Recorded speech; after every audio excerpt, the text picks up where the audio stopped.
Oke Gunners, balik lagi sama gua Vero di segmen review Arsenal yang ternyata secara mengesankan Arsenal takluk di bawah gol kontroversialnya Newcastle yang dicetak di menit ke-50-an kalau nggak salah itu, yang menjadi satu gol yang paling kontroversial kayaknya di sepanjang musim ini nanti di Premier League ya.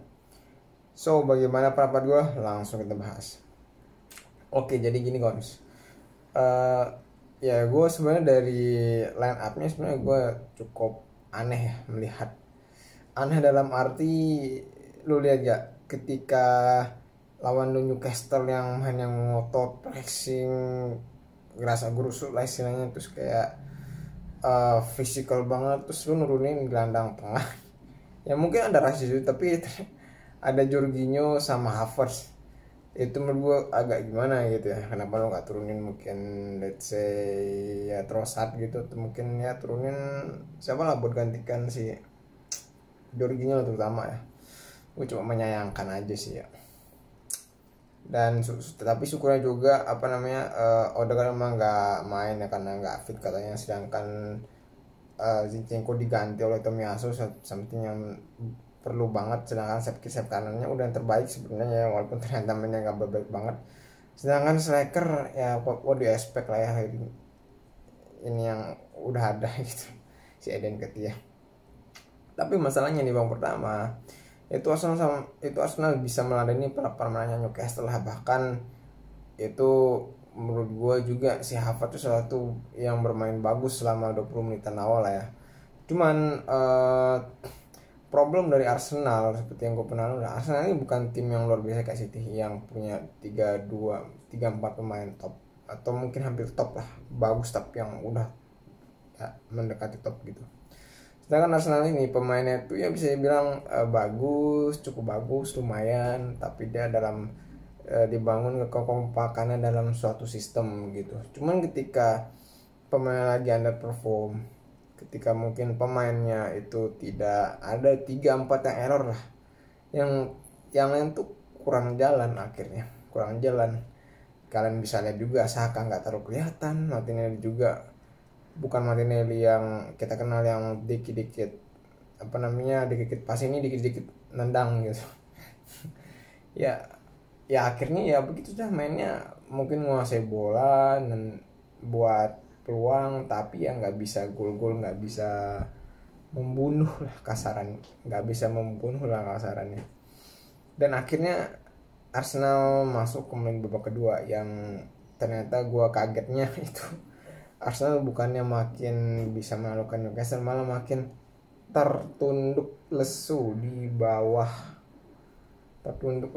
bawah permainan fisiknya Newcastle ya.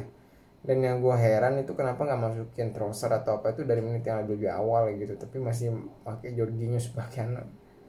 Tapi ya begitulah Komata yang kita kenal gitu kan.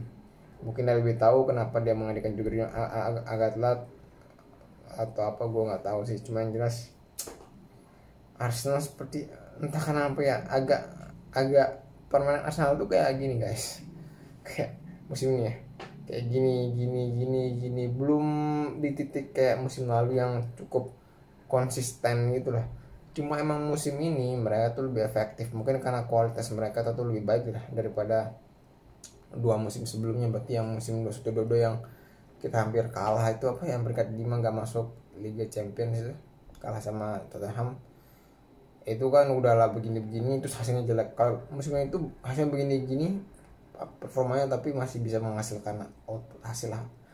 Cuma musim ini kalau jangka panjang Arsenal seperti ini mainnya, ya don't expect bakal jadi juara. Title contender mungkin masih, karena Arsenal sama City sama Tottenham lah mungkin yang bakal masih bisa title contender, sedangkan sisanya ya mungkin memperebutkan slot kota 4 besar aja lah. Mungkin 3 ini yang masih ada, tapi bisa dibilang ya don't expect Arsenal bisa kayak mengganggu City lah kalau misalkan cuman kayak gini mainnya gitu ya. Mungkin skill pemainnya udah mulai meningkat, udah mulai bagus lah masuk si Declan Rice, tapi kalau begitu terus ya gue nggak terlalu yakin sih mas.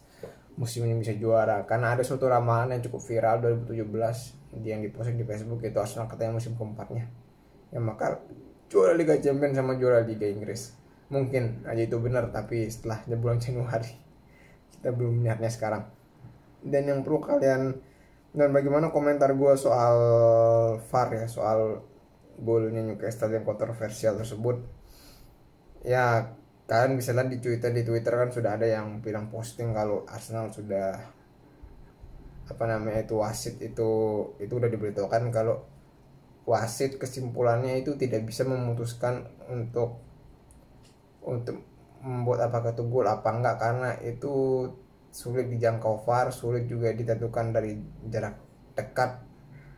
Pokoknya ada keterbatasan untuk menilainya apakah gol apa enggak. Cuman masalahnya, lu udah ada VAR, emang dicek sama VAR, tapi kenapa nggak dicek lebih lanjut gitu? Itu masalahnya.